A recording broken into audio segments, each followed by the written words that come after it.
खूप जास्त भूक लागली होती. कारण सकाळपासून बाहेर फिरतोय आणि म्हटलं ब्लॉगला सुरुवात करण्याआधी काहीतरी खाऊन घ्यावं, पोट भरावं म्हणजे आपल्याला कॉन्सन्ट्रेशन करता येईल. तर मी सांगितलं होतं व्हेज सँडविच. सँडविच खाल्लं आणि असं वाटलं, की ठीक आहे पोटाला आधार मिळालाय, पण जिभेचं काय? जिभेला जी चव हवी होती ती नाही मिळाली. मूड ऑफ झाला. तर म्हटलं चला पान खाऊन तोंडाला छान टेस्ट येईल म्हणून पान खाल्लं. पण पानचंही तसंच झालं. जसं हवं तसं मिळालं नाही. मग शेवटी निघाले मी आणि पोहोचले काला घोडा आर्ट फेस्टिवलला. इथे पोहोचल्यानंतर मला असं झालं की बापरे एवढी गर्दी हे फेस्टिवल बघण्यासाठी. मी म्हटलं काहीतरी इंटरेस्टिंग आहे, त्याशिवाय एवढी गर्दी नाहीये. जसं आम्ही एंटर झाल्यानंतर तिथे बरेच क्रिएटिव्ह आर्ट यूज केलेलं होतं. जसं इथे प्लास्टिकच्या बॉटलने यांनी ही कमान तयार केलेली होती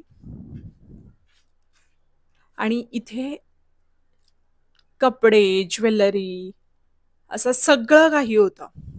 जे स्वतः प्रत्येक गोष्ट क्रिएटिव्हली हँडल केलेली होती. आता कपड्यांचं ठीक आहे, पण जसं ज्वेलरी मी म्हटलं, सगळं, सगळं, सगळं होतं इथे. आणि असं झालं की कपडे कपडे इथे कसे असतील? पण हे सगळे होते आपले कॉटनचे चिकनकारी म्हणा किंवा त्या कपड्यांमध्ये पण आता हे तुम्हाला जॅकेट दिसत असेल. यामध्ये पण त्यांनी बऱ्याच गोष्टी ॲड केलेल्या आहेत. इथे ही पेंटिंग, सगळं आर्ट यूज केलेलं होतं. प्रत्येक ठिकाणी आर्टचा वापर करण्यात आलेला होता. आणि बस फक्त हे बघण्यासारखंच होतं आणि बघतच राहावं असं होतं. इतकं सुंदर असं प्रत्येक गोष्ट त्यांनी सेट केलेली होती. कपड्यांकडे असं झालं की दिसले तरी बघायचं नाही, कारण आता कपडे घ्यायचे नाहीये. खूप झालेत कपडे. तर अशी ज्वेलरी मी फार कधी यूज केलेली नाहीये, पण मला बघायला फार छान वाटत होतं. लिंबू मिरचीचे कानातले, चिमण्या, फुलं हे सगळं बघायला खूप छान आणि इंटरेस्टिंग वाटत होतं. तर अजून काही नवीन दिसतंय का या शोधात मी असताना मला इथे सलून दिसलं आणि मला असं झालं की इथे सलूनचं काय काम आहे? ठीक आहे, हेही एक आर्टच आहे. तर आर्ट कुठेही आणि कशातही असू शकतं. त्यामुळे शंका येण्याचं कारणच नाहीये. इथे बघा, पक्षी आजाद आहेत आणि पिंजऱ्यामध्ये माणूस आहे, असं त्यांनी दाखवण्याचा प्रयत्न केलेला.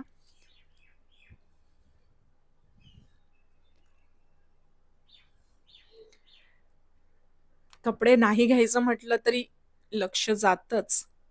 आणि इकडे जर बघितलं तर सगळ्या लेडीज वर्ग जो होता तो सगळा कपड्यांच्या इथे, ज्वेलरीच्या इथे, असं इथे हे फॅक्टरीज वगैरे दाखवलेल्या आणि खाली होतं नेचर. खाली होते प्लांट्स, प्लास्टिकच्या कारवर हे सगळे प्लांट्स टाकलेले त्यांनी. आणि वरती होती फॅक्टरी. इथे आपले सगळे हिरोज. आणि यावर तुम्हाला वाटलं तर तुम्ही तुमचा फोटोही काढू शकता. या बाजूला हे मला अजून इंटरेस्टिंग वाटलं की जंक फूड खाऊन खाऊन तुमची झालेली फिगर नाही म्हणता येणार, याला काय म्हणणार, असो,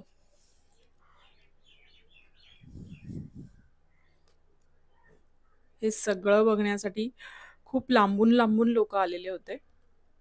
मीही खूप लांबूनच आले होते. हे बघा,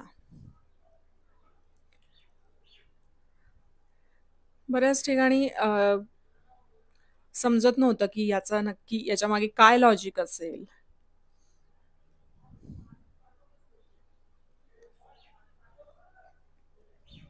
पण काही माहीत असो नसो, सेल्फी काढणं खूप गरजेचं होतं प्रत्येकालाच.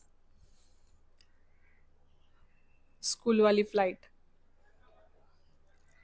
खाली बुक्स, वरती फ्लाइट आणि त्यावर ती बसलेली आहे.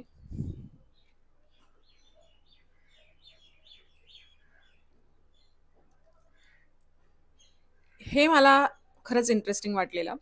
म्हणजे राजहंस, बगळे किंवा फिश, जे पण काही आपण म्हणू. आता तर इथे फिश नाहीये, पण जर एक विचार केला तर पाण्यात इतक्या साऱ्या बॉटल्स असतात, इतकं सारं प्लास्टिक, इतका सारा कचरा असतो, तो पूर्ण तळाला असतो. आणि जिथे यांना खाण्याचं, यांचं फूड जे तळाशी असतं, ते यांना घेता येत नाही, कारण आपल्या प्लास्टिकच्या बॉटल्स इथे असतात.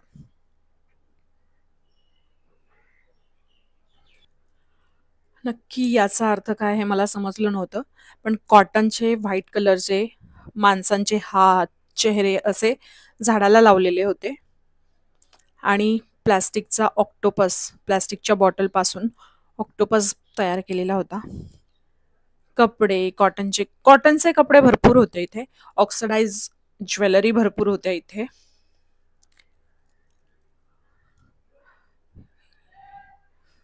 ह्या गोष्टी ना घ्यायच्या असो नसो, थांबून बघण्यात जी मजा आहे ना, ती काही औरच.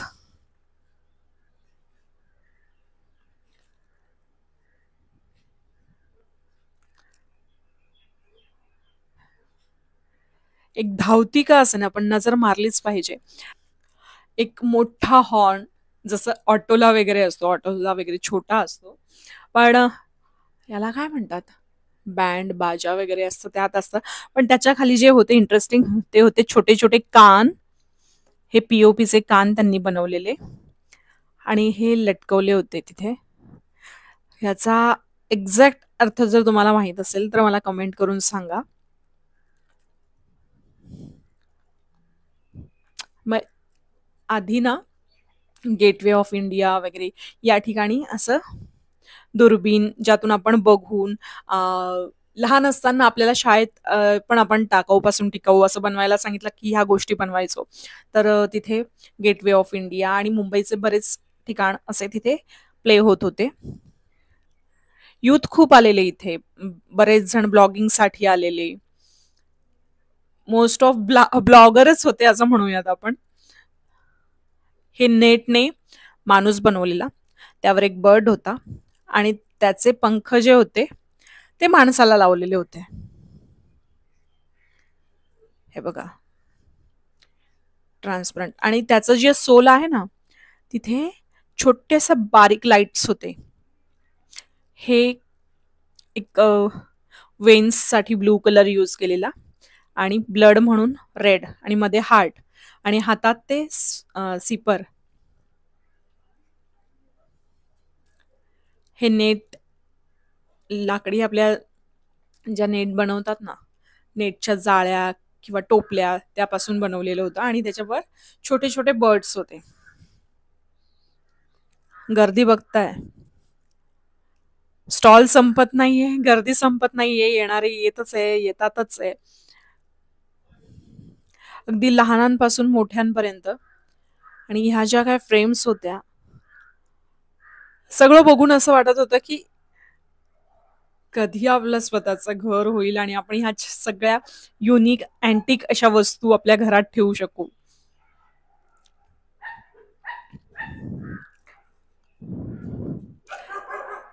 घ्यायला आपण आताही घेऊ शकतो, पण असं वाटतं रेंटने राहतो, मग सगळा सामान शिफ्टिंगच्या वेळेस मग परत इकडनं तिकडे न्या, हे ते, या सगळ्या गोष्टींचा विचार केला की मला असं वाटतं की आता नको, घेऊयात.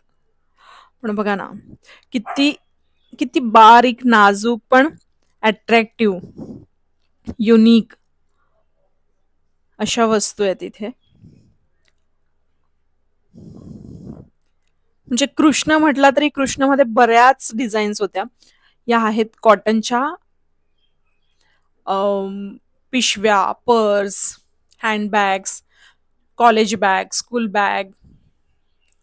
बॅग्समध्ये पण खूप सारे प्रकार होते यांच्याकडे. दुलई, गोधडी जशा आपण शिवतो तशा. हे बघा, मी म्हटलं ना, ब्लॉगर सगळीकडे असतात.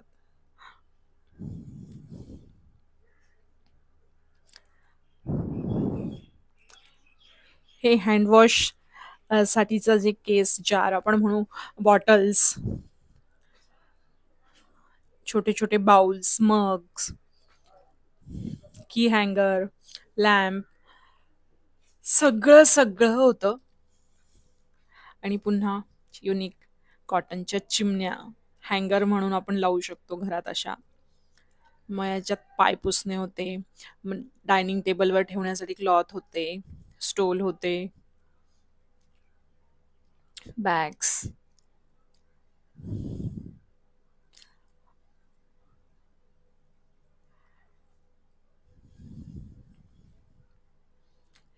हे सगळं लास्टला आम्ही पोहोचलो होतो. इथून एक्झिट होतं आणि परत युटर्न मारून, तर काही राहत तर नाहीये ना, एकदा परत चेक करावं. तर इथे मेटलचा लीफ होता, जे आपलं सुकलेलं वाळलेलं पान असतं ना, त्या टाईपमध्ये त्यांनी शेप दिलेला. सेल्फी पॉइंट म्हणून त्याचा फार वापर केला गेला, कारण बरेच जण सेल्फी काढण्यासाठी तिथेच नाही तर प्रत्येक ठिकाणी सगळे सेल्फी काढत होते आणि त्यात मीही होते. अगेन प्लास्टिकच्या बॉटल पासून फिश बनवलेला.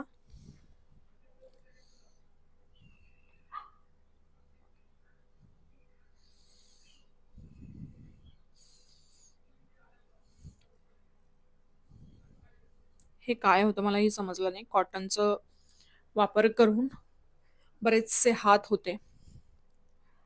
हा पण एक सेल्फी पॉइंट, जिथे अम्ब्रेला लावलेले असतात झाडाला आणि खाली उभं राहून आपण छान सेल्फीज घेऊ शकतो. हे मला वाटलेलं खूप काही इंटरेस्टिंग असेल, पण इथे झुंबर सारखं होतं आणि त्या रूममध्ये त्याचे पूर्ण त्या रूममध्ये त्याचं रिफ्लेक्शन येत होतं. एवढंच होतं. इकडून यायचं आणि समोरून निघायचं. That's it. हे एक होतं. इथे हे सगळे हात लावलेले, फेस लावलेलं, विंग्स होते. इथे स्मेल वेगवेगळ्या प्रकारचे स्मेल, अत्तर किंवा एक्झॅक्ट मला सांगता येणार नाही, पण जसं ऑरोमा ऑइल किंवा आपण असे बरेच ऑइल्स वगैरे यूज करतो ते होते. सोप होते. काही असे फ्लावर्स होते, जे घरात ठेवल्याने पूर्ण घर सुगंधित होईल असं होतं. आणि इथे सगळ्या ह्या काचेच्या वस्तू होत्या, शोच्या बाउल्स वगैरे, किंवा घरात एक अँटिक वस्तू म्हणून तुम्हाला ठेवता येतील अशा बऱ्याच वस्तू इथे बघायला मिळाल्या.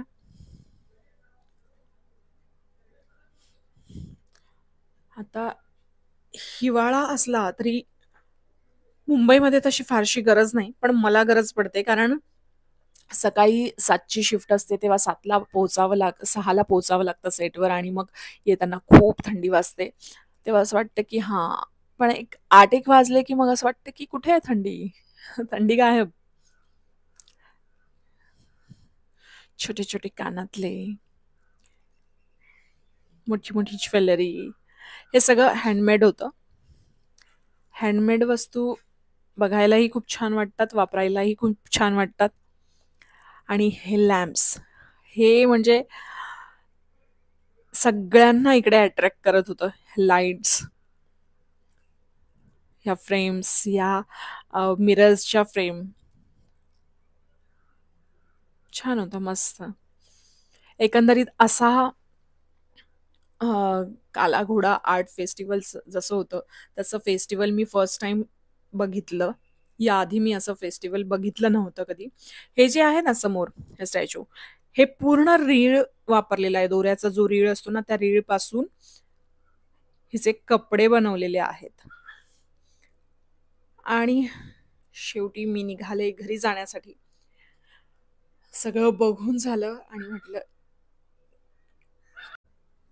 तर ब्लॉग जर तुम्हाला आवडला असेल तर लाईक करा, कमेंट करा, शेअर करा आणि अजूनही चॅनलला सबस्क्राईब केलं नसेल तर चॅनलला सबस्क्राईब करा. Love you all. Take care.